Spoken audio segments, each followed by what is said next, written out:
The contemplative prayer experience is offered to everyone. And the invitation is always a standing invitation. It is always offered. It is always there. And there are many ways of responding to this invitation. You can pray the rosary, which is, of course, the most common instrument to experience, to facilitate the contemplative experience, probably because of its repetitive nature. The rosary is also a form of mantra prayer because of the repetitive nature of praying the rosary. We can also respond to the invitation, to the invite to contemplative experience through the practice of spiritual reading, or what we call Lectio Divina. And even charismatics, known for their noisy worship, also respond to the invitation to pray contemplatively underneath the joyful songs and singing in tongues.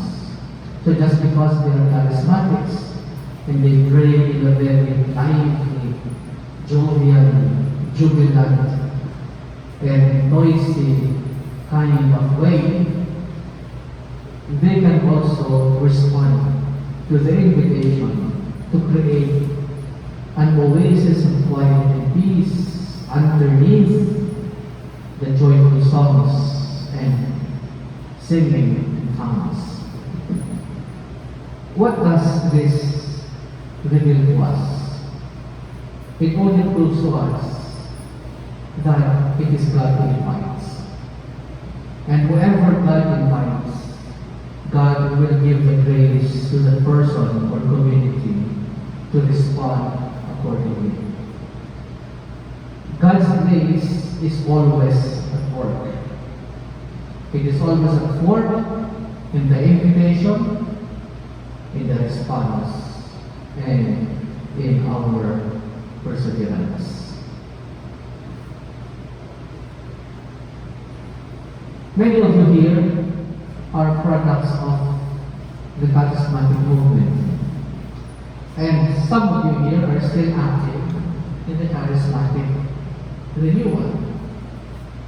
And we know that charismatic prayer is a prayer of great emotional activity.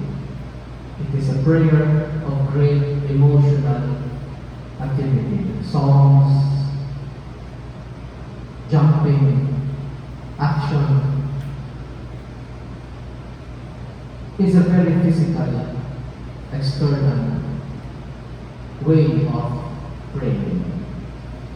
But as the experience matures,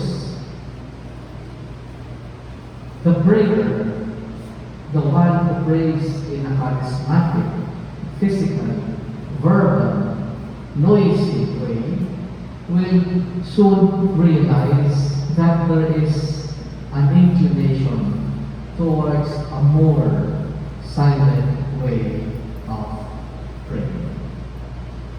There is really no competition between charismatic and contemplative prayers. There is no competition between the charismatic and the contemplative. Because both ways of praying are animated by the Spirit and totally dependent on the Holy Spirit. We know that the charismatic movement is the offshoot of the great Pentecostal movement of the 1970s. In the 1970s, there was just a flowering of the charismatic movement.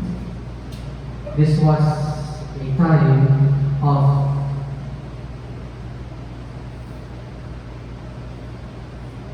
great surge inspired by the Spirit. In fact, many call this the second Pentecost.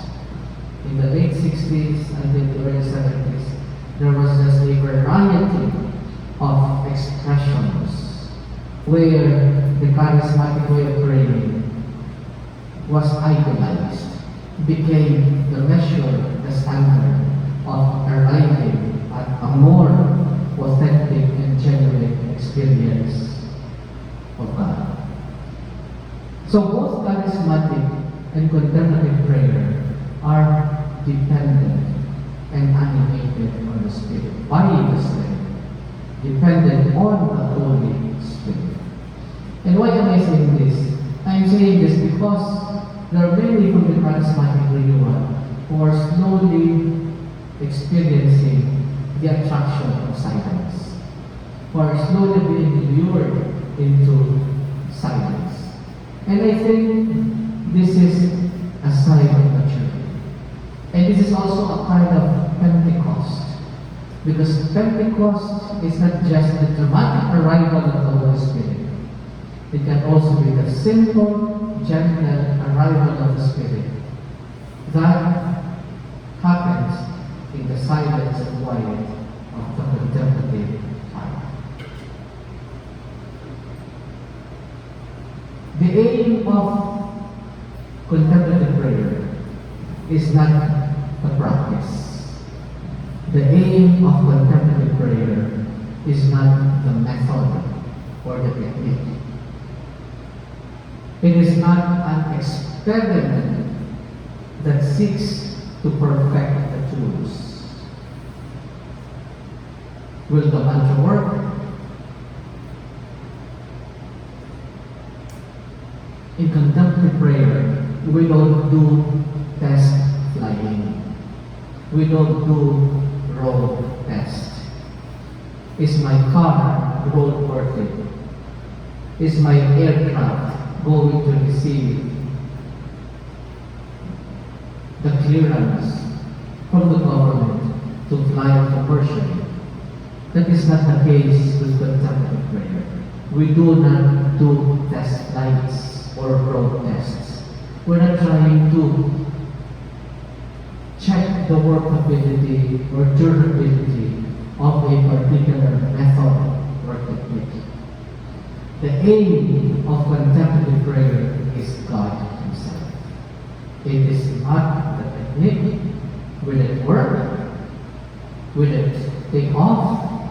Will it run long haul? No.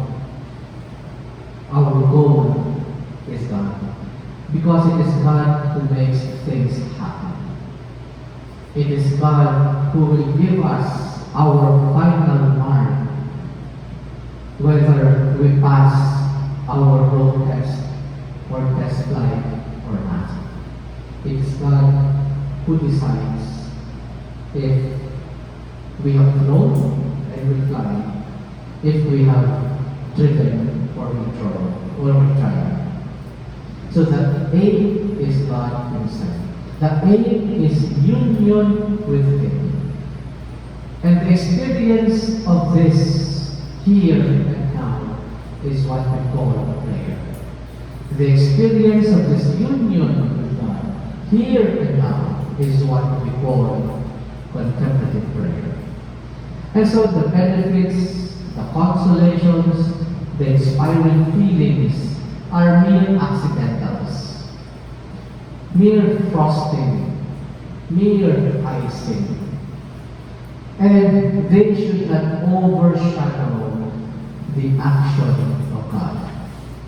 Because the action of God is the more important qualifier, validator, if my prayer is authentic. In Davao, we recently clarified what will be the content and substance of Heart Talk. Here in Manila, you have quiet space, right? And I don't know if your quiet space has been restarted or reignited. Yes, sister. May September 10. September 10th. So your point space lasts for a day, right? Okay. Yes, but it lasts for 1 day. Buong araw siya. Buong araw. So sa Davao, they have heart talk every once a month and they hold it for 2 to 3 hours. And I propose to them heart talk as a variation of point space so that they are not just limited to the monthly meet, and that aside from their weekly group meditation, they also meet once each month for heart talk. And the content of heart talk is they do a collective reflection, reading or lecture on excerpts of John Mayne's writing. John Mayne's writings or books or literature. And I told them that the inspiration behind Heart Talk was the model I proposed to the Light of Jesus community at PACC. Remember, before the pandemic, after my Tagaytay tour of duty, before I fly home, I would make it a point to drop by PACC and spend an hour with our charismatic meditators. And within an hour, we sit for 15 minutes, and the remaining 45 minutes is given to Group X Filipina based on the assigned reading on that particular day, taken from this compendium or collection of excerpts from the writings of John Mayne. What's the title of the book, Alexis? Silence, Stillness, and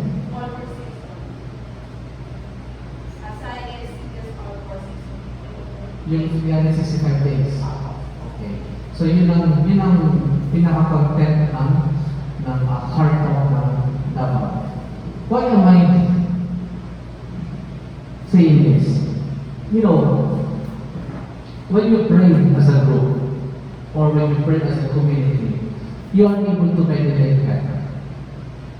Group prayer, group meditation, community prayer, community meditation is a very practical way to foster success in meditation.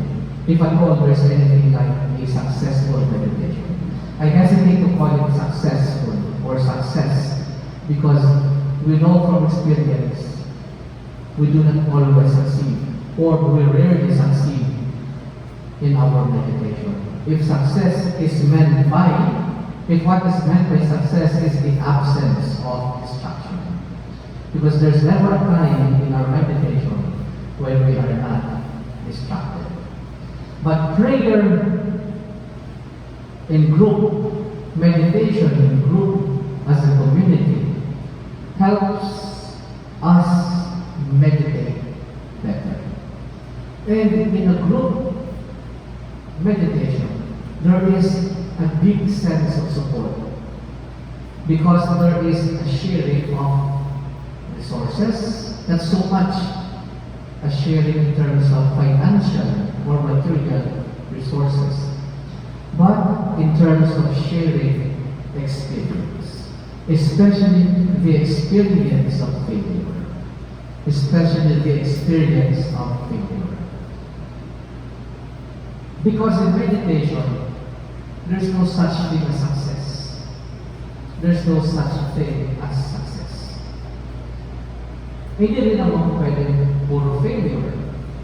So between success and failure, as the world understands it, is faithfulness. We don't aim for success. What we ask for is the grace to be faithful. What we ask for is the grace to be faithful.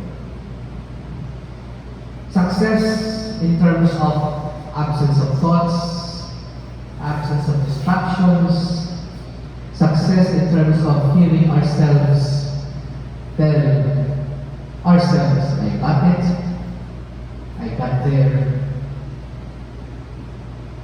is wishful thinking. Because no such thing is ever possible. You will never get it. You will never get there. We just have to be faithful.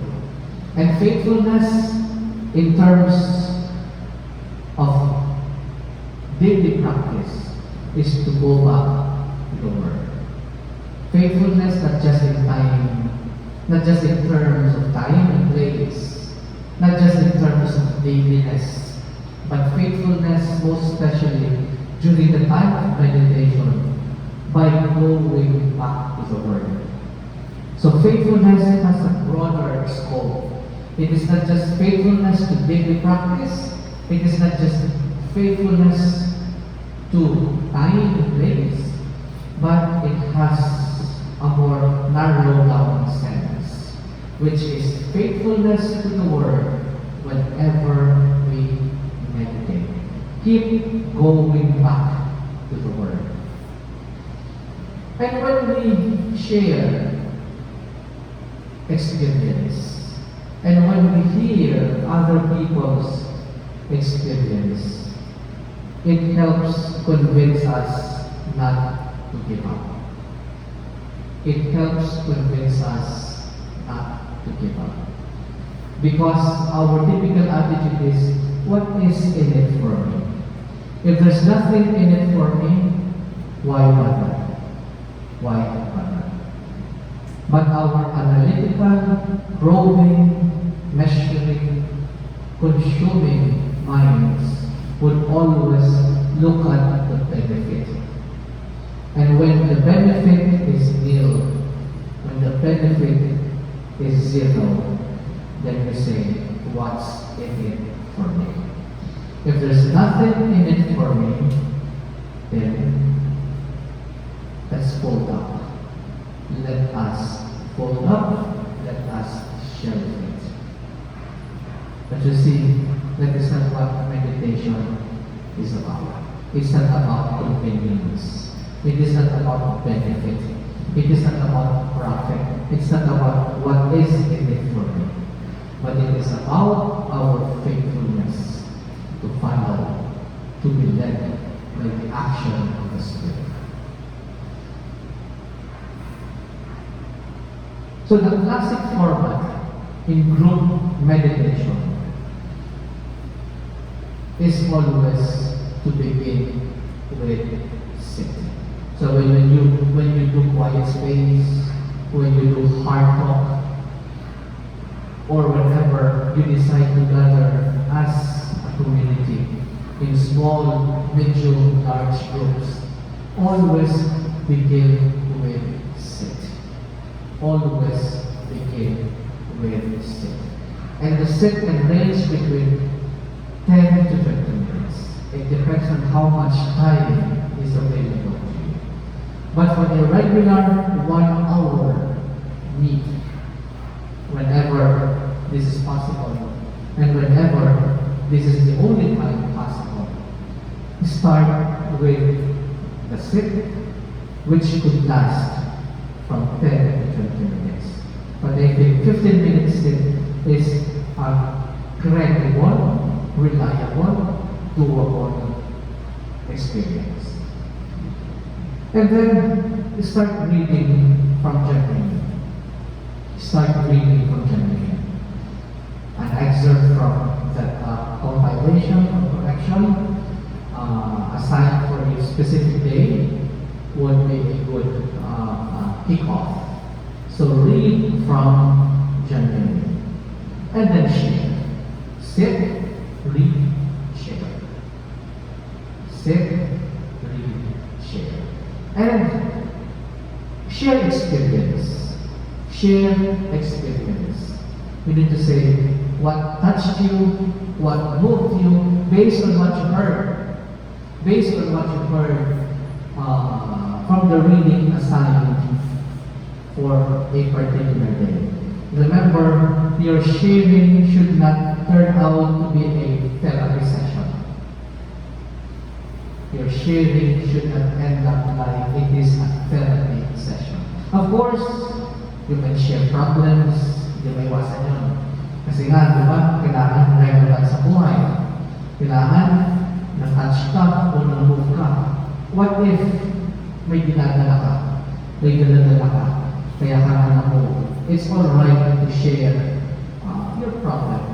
But the sharing should not end up like it is a therapy session.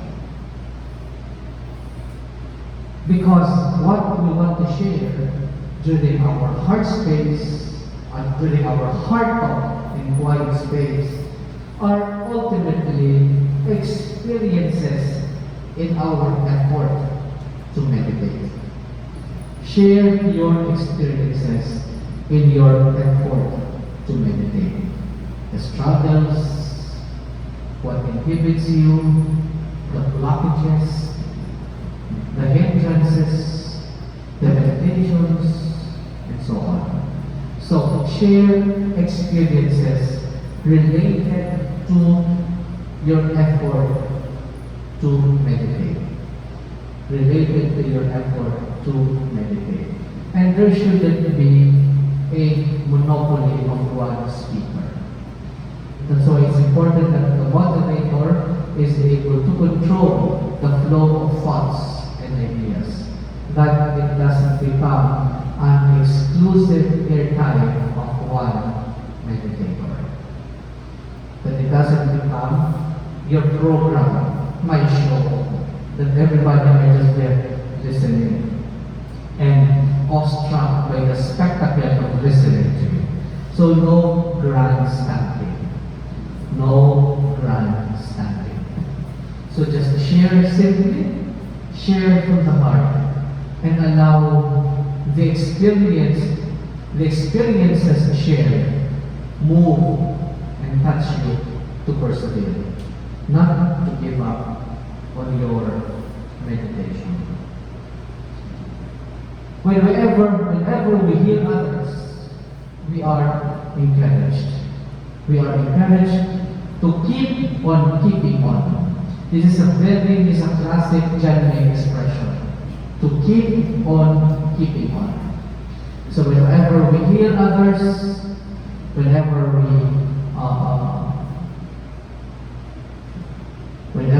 feel what burdens other people, we are encouraged to keep on keeping on. It is important for us to recognize that as meditators, there are two problems that confront us. There are two problems that confront us as meditators. And the first one is our obsession with success. Whether we like it or not, we are obsessed with success. In terms of not having distractions with meditation. We measure meditation as successful in terms of the volume or intensity of distractions that challenge us when we meditate. Do not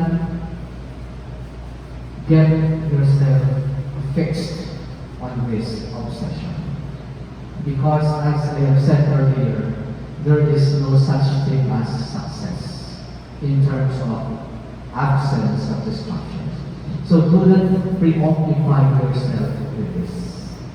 Do not be obsessed with thoughtless, feelingless, distractionless meditation.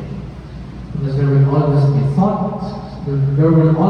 thoughts and feelings and ideas and concepts and images to grapple with. So instead of being obsessed with success, pray for the grace to be faithful. Pray for the grace to be faithful.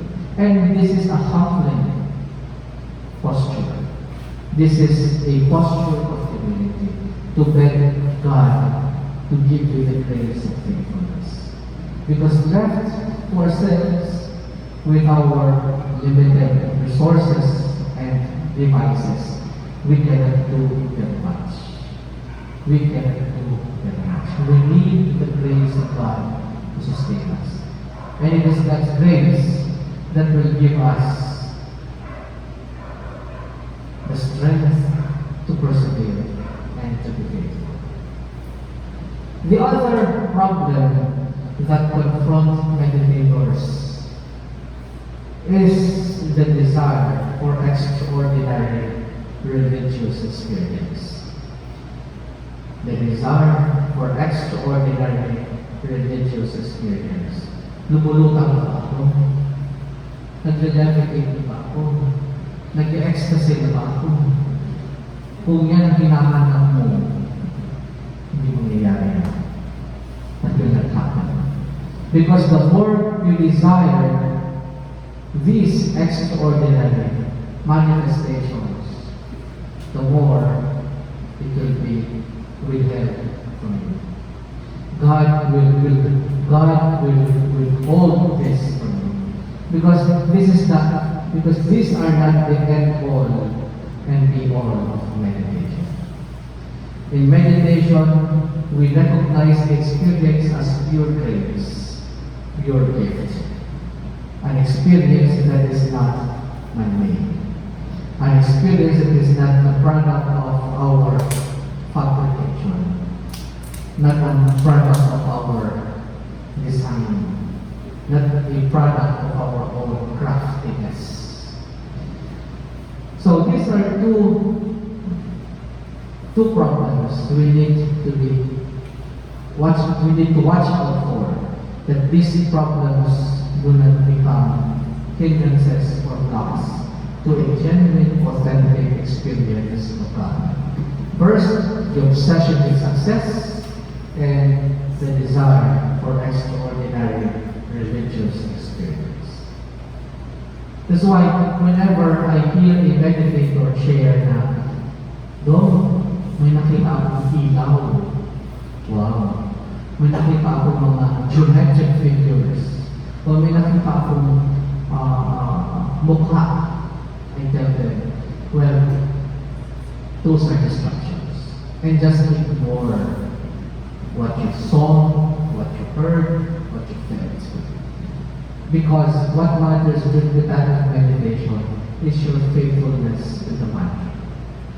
But I do not completely shoot down the thought or the idea.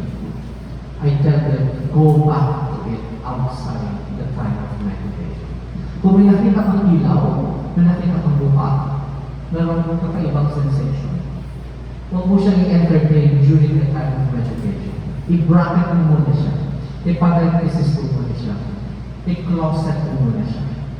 And then outside meditation, after the meditation period, balikan mo. And talk to God. Lord, was it you? Lord, ikaw ba yun? What are you trying to tell me, Lord? Anong message? Then, that the probing becomes a form of discursive meditation. Because now you're trying to probe, you're trying to review, analyze. Not alone, but with God. You're actually being now in a dialogue with God. You are now actually doing discursive meditation. Kasi kung talagang genuine yun, kung talagang si Lord yun, then you will be given a flash of insight. You will be given a deep awareness. It will become a confession of faith. It will become a confession of faith. So do not entertain this extraordinary sightings, vision, whatever, during the time of meditation.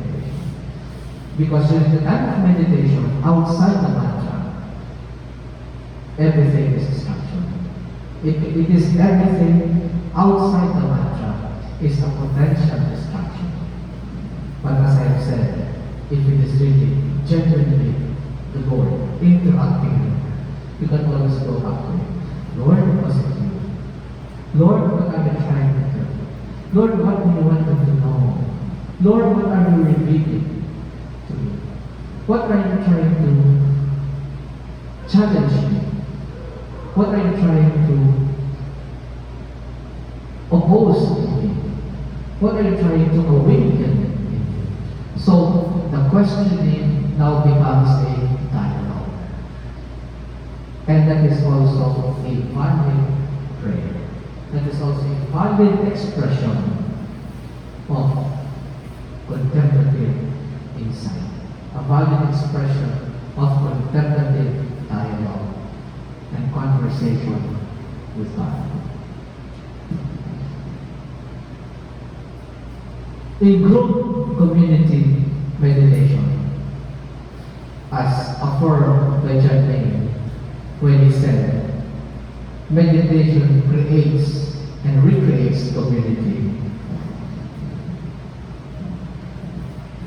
is such because in group and community meditation, if we are able to turn the experience as a source of spiritual direction. When we meditate together, when we sit together, when we read together, and when we share together, it becomes a dynamic of spiritual direction. You're actually doing group spiritual direction.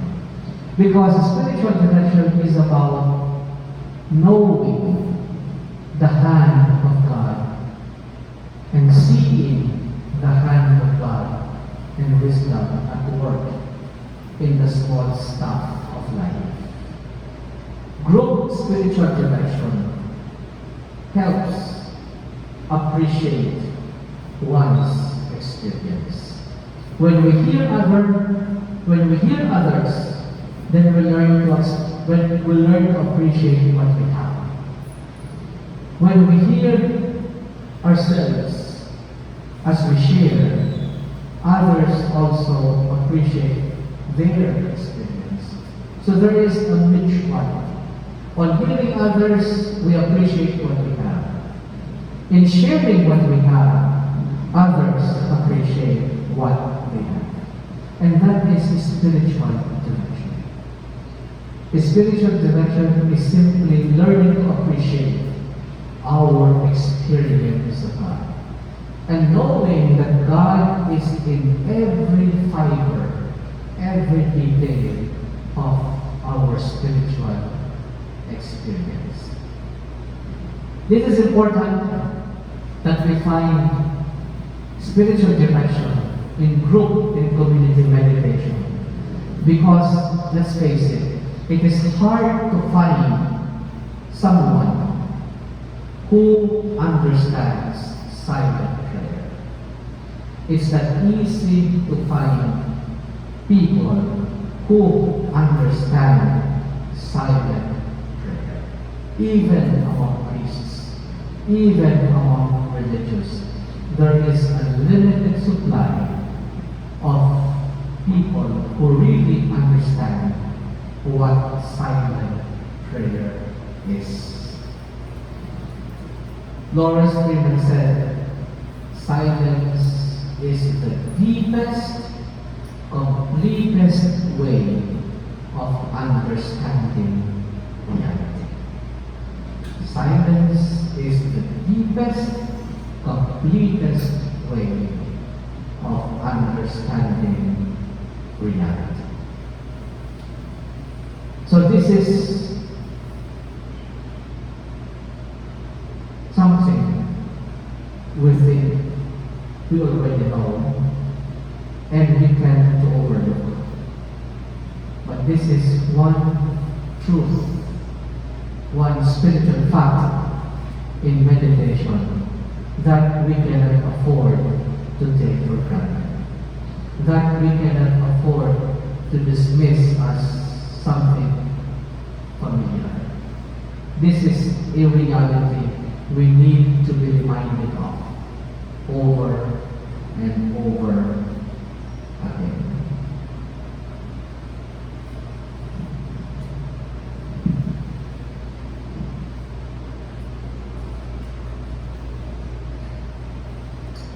Okay, anybody would like to share? Anybody would like to report on the practice First, on the level of small group meditation, and also in terms of your personal experience.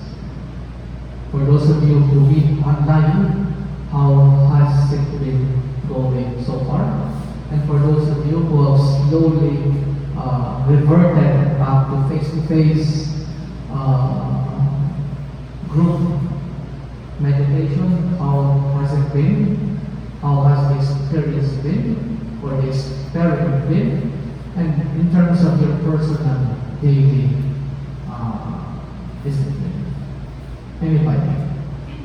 Yes, yes, Adam. Other than Tuesday group, every Tuesday from 8:45 to 10 p.m. 8:45 to 10 p.m. Ito yung online. Yeah. Yung Zoom. Zoom Meet ba ito? Google Meet. Hosted by Tita Cory. Okay. And Nagkakakitaan kayo yan? Mga mukha niyo yung nasa screen? Okay, sige. then, attendance po si Ate Irma from Thailand. Anong araw ulit siya? Every Tuesday. Tuesday. Okay. And si Susan, tapos si, sometimes si Ate Vicky kasi may go at may go niya, DFT. So, yun, regular naman yung ano namin. Okay naman din yung meditation yun, dahil nga lang, mas lang nila nagagawa. Once a day. Once a day. Pero araw-araw. Araw-araw naman. Okay. Medyo nahihirapan sila para mag-morning. Ang mas mahirap sa kanila performing, mas madali yung hapon o gabi.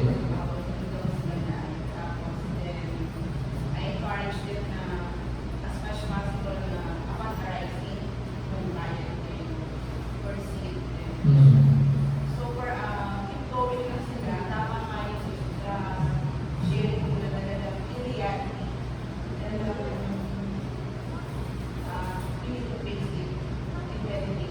Mm.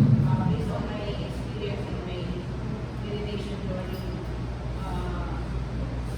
I always share with them na I experienced the upsets and downs, but I just maintain my meditation from morning and evening. Actually, parang meditation pa ako ng IMR. So, nagagawa ko din ng 4 times a day kung so, income power and looking forward kami sa home to home na in-invite kasi kami ni Sister Caroline may new house na pinakita niya sa amin chapel na ang ganda ng chapel. So nakapagsit kami ng tatlo si King at si Brother Romero sa Sir Carlos. So, pinagdala yung galing. So, bali, ang nag-raise na lang kami, yung nag-lecture na lang kami. Pero dun sa Tuesday, Father, yung ginagawa namin is talagang yung stillness, kami nakaka-struck sa amin na ano din, based on the stress, which is true pa rin na we avoid the commentary dun sa the sharing, kasi parang galing, dun sila nakakapag-ano, yun, then, according to them, very helpful yung meditation, hindi na lang daw ako mag-meditate kasi ano yung makakama yung confidence na ano din, the divine energy. So, yun. Then, moving forward po kami sa Heartspace na ano namin, since kasi hindi kami kompleto nung last Saturday para mag-usapan namin paano kasi wala si Ate Pinky, wala si Ate Joy, kaya siguro makapag-may time i-finalize ko namin. What about the other platforms? Yung ibang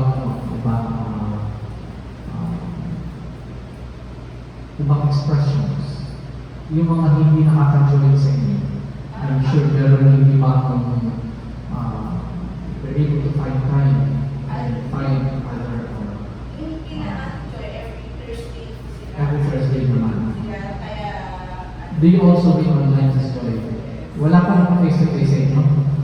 Wala pa face-to-face meet? Wala pa. meron din Father sa akin yung Saturday, yung alam ko dahil sa schedule, syempre mostly mga elders na kaya yung mga bagets na nila nakaka.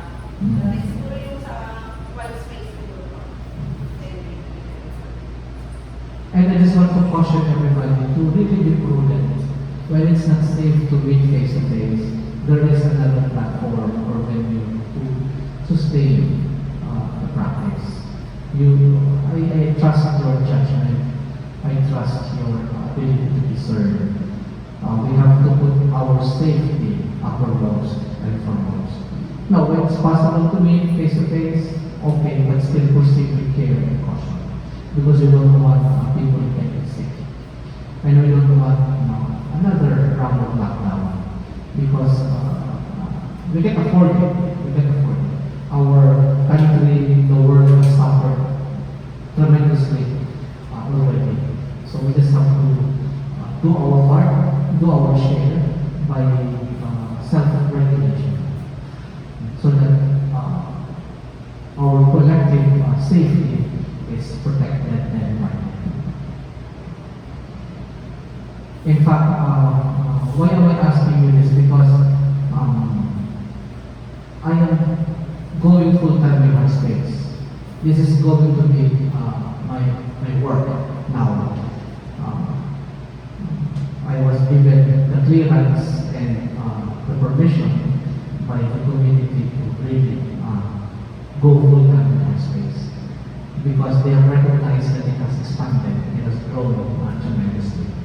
So I will be full-time in Heartspace, putting up more communities and sustaining those already established and existing. That's why I need to know how you are doing on a day-to-day basis and how we can slowly spread our wings without spreading ourselves too thinly. So go work where needed and sink our presence there deeply, slowly, but in a very effective and meaningful way.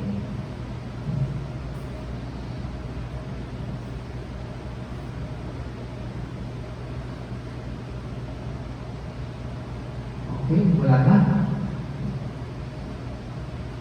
Anybody would like to share anything from what I heard and from what I said, from what you heard, from what you heard, from what I said, from what you heard from me? If you want to build on that, if you want to say something about what I shared, feel free to express it.